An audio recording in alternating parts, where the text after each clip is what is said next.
There are those that make an impression, are celebrated and enshrined by their game. Then there are those that make an impression, are celebrated and not enshrined, as their memory and glory fade and slip into the ether.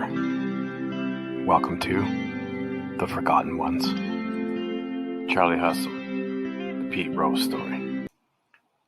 Born Peter Edward Rose, April 14th, 1941, to Harry and Frances Rose of Cincinnati. While in high school, Pete's grades were dipping bad one year, and that summer he had a choice to go to summer school or be held back. Pete's father, Harry, decided that it was better that Pete be held back than miss a summer of baseball. In 1960, Pete joined Class AA in Lebanon, Ohio, where he had a blistering .626 batting average. Pete's uncle Buddy was a bird dog scout for the Cincinnati Reds and was petitioning the team to bring him aboard. In 1963, the Reds were in a bad position. They had traded away most of their young prospects that ended up panning out very well for their new teams. This left the Reds in no man's land, no young prospects, and not a whole lot of talent on the roster. Pete finally came up in 1963 after Don Blasingame pulled his groin in a spring training game.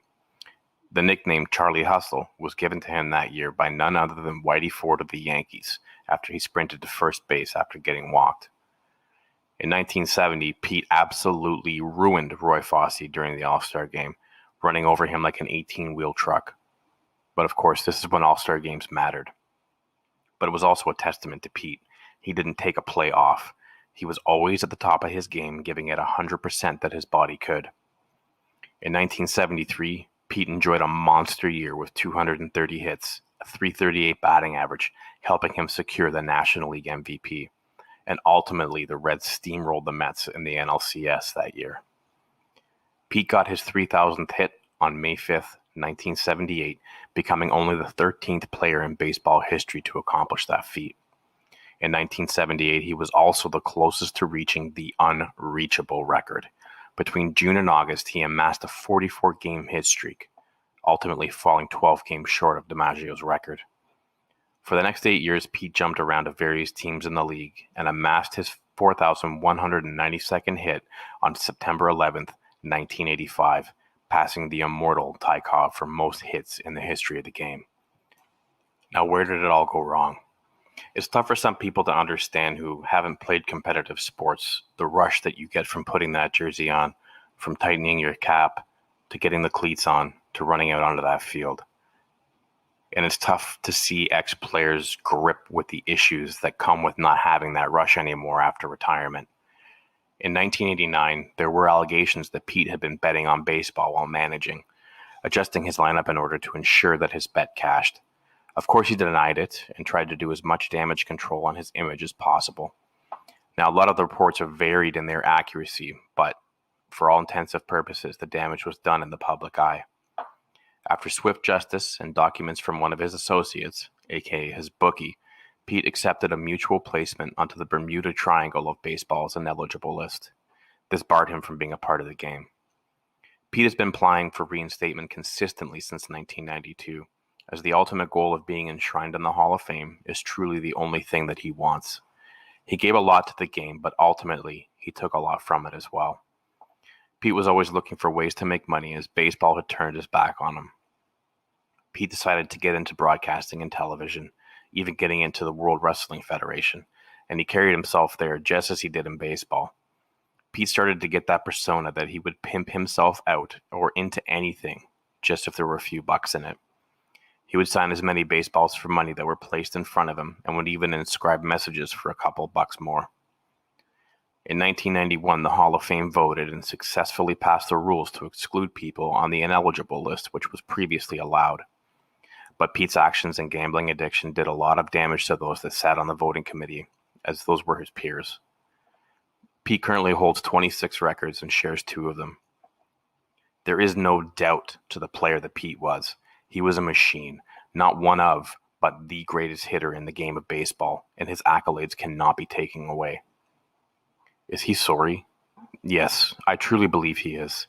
His life since he was 13 was all about baseball, This man lived in the game, and for the past 30 years, he hasn't been able to be a part of the game that gave him everything that he has now. Did he have a problem with gambling? Most certainly. We know a lot more today about addiction than we did then. He'll admit it. But for the fact that he is a degenerate gambler, does this mean that he should not be able to feel the sunlight from the Hall of Fame beam in his face while he's still alive? It is my humble feeling that Peter Edward Rose Sr., Charlie Hustle of the Big Red Machine, should be enshrined in the holiest of holies while he is still on this earth. Now, what he did, it is tough to excuse. He never bet against his team, but he also manipulated things so that he could win. The touch of organized crime has had on baseball. It's evident. It's in the public eye and is public knowledge.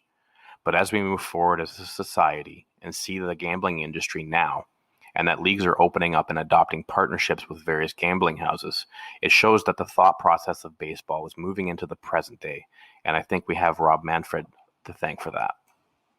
But if we're truly moving forward, is it time to accept those that made mistakes in the past and provide them a second chance? Current sporting card companies are not licensed to print cards of players that are on the ineligible list. You'll see that with every print of baseball cards each year, there's always a look back at the careers and the things that the great players had done. Surely it's criminal that no cards since 1989 have been about the chase for the most hits in the game or passing Ty Cobb. The last sporting card printed with Pete Rose on it is from 1989 Top Set when he was a manager. There hasn't been another card issued since. Now, as with others have made mistakes, the public mistakenly places these men in baseball as role models without knowing anything about them, their story, the things they went through, and the challenges that they faced. Is it fair that this moniker be thrust upon men that are just that, everyday normal people that just happen to be extraordinary at a game? But they are men, and they have base instincts and needs, just as any other man does. And this is not something that can be faulted for. For argument's sake, Pete did not take any illegal substances. Pete was clean. Pete didn't trick anyone, but what he did do was take a shot at the integrity of baseball. And the one thing that baseball will defend until it dies is the integrity of its game and governing of those that play it. But this is also a game that has an extremely tarnished past with respect to the treatment of African Americans and their inclusion into the game. Only until recently has the game started to rectify those mistakes, but the game expects all fans to forgive its shadowy past, while they will not forgive those that did far less to the game than the game did itself. Racist owners, racist commissioners, corrupt owners and commissioners, and we can't forgive a guy that was trying to get a rush, but rather they banned him from being a part of their game forever. Kennesaw Mountain Landis, the man that is responsible for banning 8 White Sox players for something they were acquitted for and delaying the racial integration of baseball, still to this day has his name on the trophy that was given to the league's best player. That's an atrocity. I've met Pete, and I've spoke with him briefly. In fact, I own a ball signed by him that appropriately is tagged, "I am sorry I bet on baseball." Pete, I accept your apology. And I truly hope that the best hitter in baseball gets his dream of being enshrined into the Hall of Fame. But for now, Pete will slowly walk into a number of sporting shops littered on the Las Vegas Strip, bad knees and all, and he'll sit there for hours, greeting and signing for those that come to see him. With his banishment from the game, the official books won't recognize his name, but just the records itself. Just as time changes, and as much as the Las Vegas Strip has, memories of the man will fade, and he will be a forgotten one. Thank you for joining us from Apple, Spotify, or the podcast platform of your choice. We appreciate you listening to this episode of The Forgotten Ones, and we look forward to having you back next week for the next installment. As always, stay safe, support local, and see you real soon.